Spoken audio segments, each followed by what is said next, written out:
നമ്മൾ ഗോവയിലേക്ക് എന്തെങ്കിലും ആവശ്യത്തിന് വരികയാണെന്നുണ്ടെങ്കിൽ എയർപോർട്ടിൽ എത്തിയതിനു ശേഷം അത് മോപ്പ എയർപോർട്ടിൽ നിന്ന് നമുക്ക് നേരെ ഏതെങ്കിലും സ്ഥലത്തേക്ക് പോകണമെന്നുണ്ടെങ്കിൽ മഡ്ഗോവയിലേക്ക് വരാൻ വേണ്ടിയിട്ട് 62 കിലോമീറ്റർ ഉണ്ട്.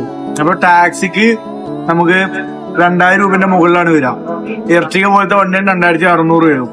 അപ്പൊ നേരെ ചെയ്യേണ്ടത് നേരെ എന്ത് ചെയ്യാം, നിങ്ങൾ വരുന്ന സമയം ട്രെയിനുള്ള സമയമാണോ നോക്കുക. ഇക്ഷിഗോലോ IRCTCയിലോ നോക്കി കഴിഞ്ഞാല് നമുക്ക് ഓരോ ട്രെയിനിന്റെ അവൈലബിലിറ്റി കാണാൻ പറ്റും. അതായത് തിവിമാണ് അടുത്തുള്ള നിയറസ്റ്റ് റെയിൽവേ സ്റ്റേഷൻ. നേരെ തിവിമിലേക്ക് വരാം. തിവിമിലേക്ക് വരുമ്പോൾ ഒരു 1000 രൂപ, 900 രൂപ, 800 രൂപയ്ക്കാണ് റേറ്റ് വരിക. നൈറ്റൊക്കെ വേണമെങ്കിൽ ചിലപ്പോൾ നല്ല റേറ്റ് വരും. എന്നിട്ട് പിന്നെ തിവിമിന്ന് എന്ത് ചെയ്യാം, നേരെ മഡ്ഗോവ സൈഡിലേക്കാണ് നമുക്ക് പോകണമെങ്കിൽ മഡ്ഗോവയിലേക്ക് ട്രെയിനിന് പോവാം. മുംബൈ സൈഡിലേക്കാണ് പോകണമെങ്കിൽ നമുക്ക് ട്രെയിനിന് പോകാം. അങ്ങനെ പോയി കഴിഞ്ഞാല് നമുക്ക് കുറെ ദൂരം ബൈ റോഡ് ട്രാവൽ ചെയ്യേണ്ട ആവശ്യം വരുന്നില്ല. തിവിമിലേക്ക് ഏകദേശം 40 മിനിറ്റിനുള്ളിൽ എത്തും. പിന്നെ അവിടെ നമുക്ക് നേരെ ട്രെയിനിന് പോയാൽ മതി.